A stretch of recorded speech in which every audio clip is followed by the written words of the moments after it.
Tom Peters argues that the future of livelihoods and careers is in projects. In the new economy, all work is in projects, and that's a take that I fully agree with, because we are the work that we do, the projects we create.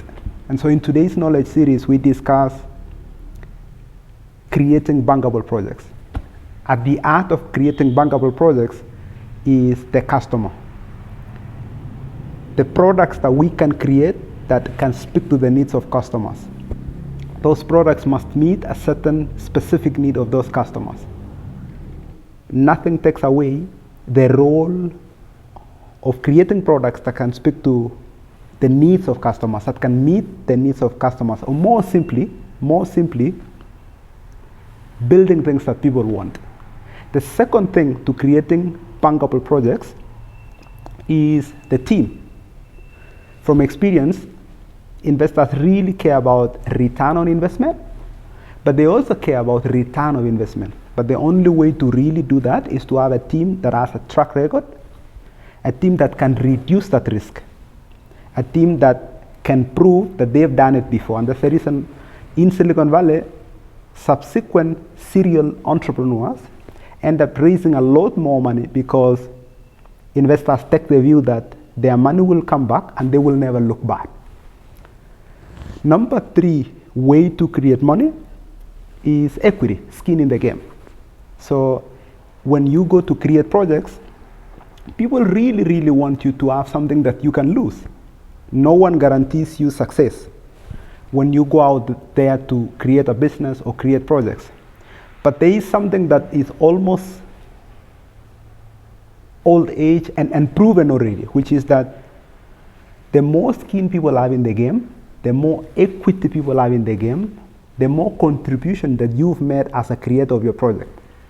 Whether it's your career, or it's a real estate project, or it's a water project, or it's a manufacturing project, the more you can lose, the higher the chance that the project is likely to be successful, which is why they always ask that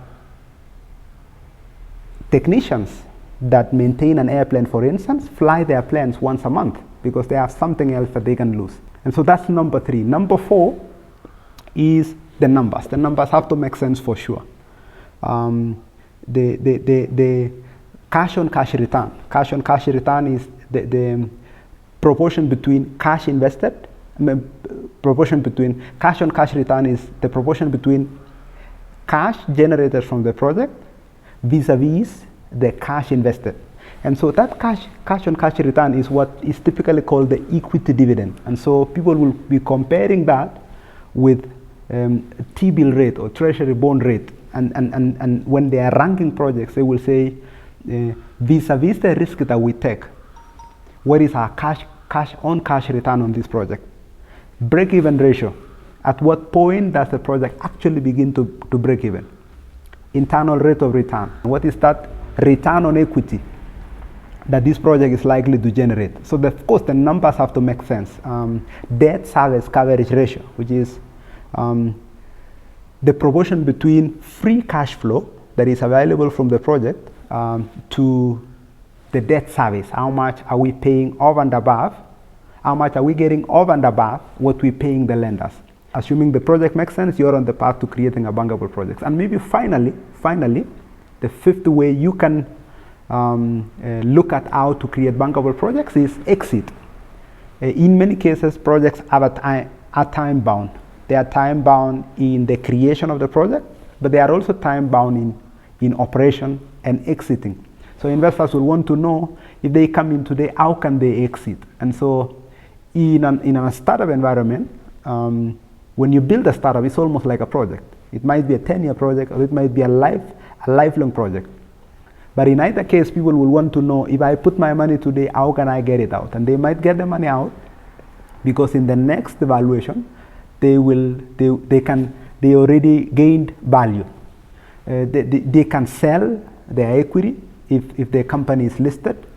If they cannot sell, there has to be a way in which the investors can exit. They put money and they can get out money.